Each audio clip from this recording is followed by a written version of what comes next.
Alright, welcome to the Blue Underground. The game I have in front of me is ESPN NFL 2K5, and I'm about to show an off-season sports center of basically how it should be in Madden 10.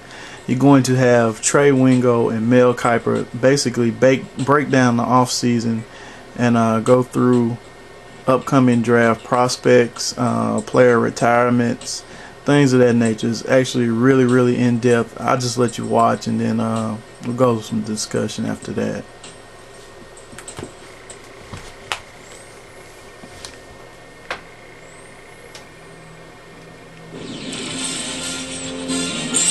This is SportsCenter.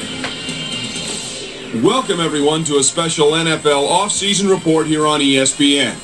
Trey Wingo here to get you all squared away with what's been going on since we left you after the Pro Bowl a few months back. Coming up, we'll set you straight on all the off-season player movement and see who went where.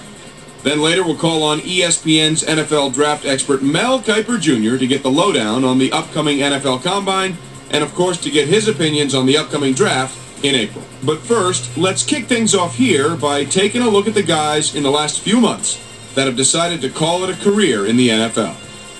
Jamal Williams has decided to call it quits after a long and distinguished NFL career. 13 years he spent in the NFL, and it was a very emotional press conference when he announced his retirement. When we look back on his career, you can tell that he meant a lot to his teammates. They always knew they'd get 100% effort from him on every snap. Brian Dawkins has also, as you see, decided to call it a career. Now, he too was a guy that played with a lot of emotion out there, but he decides he's had enough. Brian Urlacher was really one of the best to ever play his position, and I don't think there's any doubt you'll be seeing his bust in Canton a few years from now. He gave all he had through 11 NFL seasons, and now is in fact rumored to be in the running for an assistant coaching position back at his alma mater. Wow. Come on. Mike Peterson is another name we should mention, as he too decided to hang him up this offseason, so best of luck to him as well with whatever he decides to do. Meanwhile, a number of teams went into the free agency period knowing they'd have to spend some big money just to hang on to their existing free agents, and a few of those players did in fact hit the jackpot. Phillip Rivers won't have to change his address as he's re-upped with his existing club. Check the numbers here. 5 years, $31.1 million. Added on to that, a $9.3 million signing bonus. So he'll remain under contract for the next 5 seasons. And that's a big boost for these guys, let me tell you.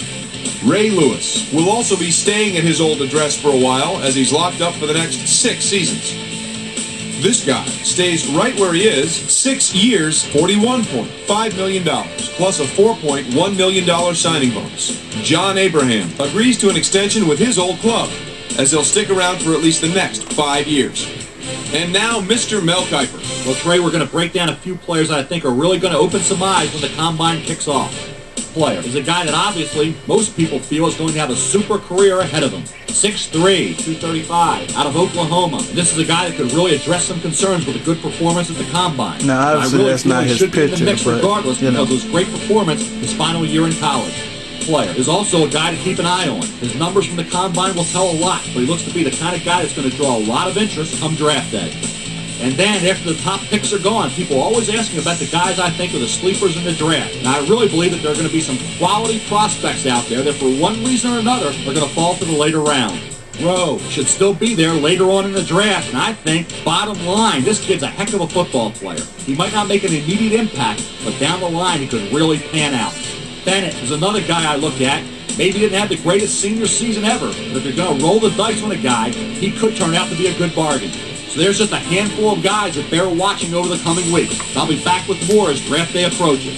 Till then, I'm Mel Kiper Jr.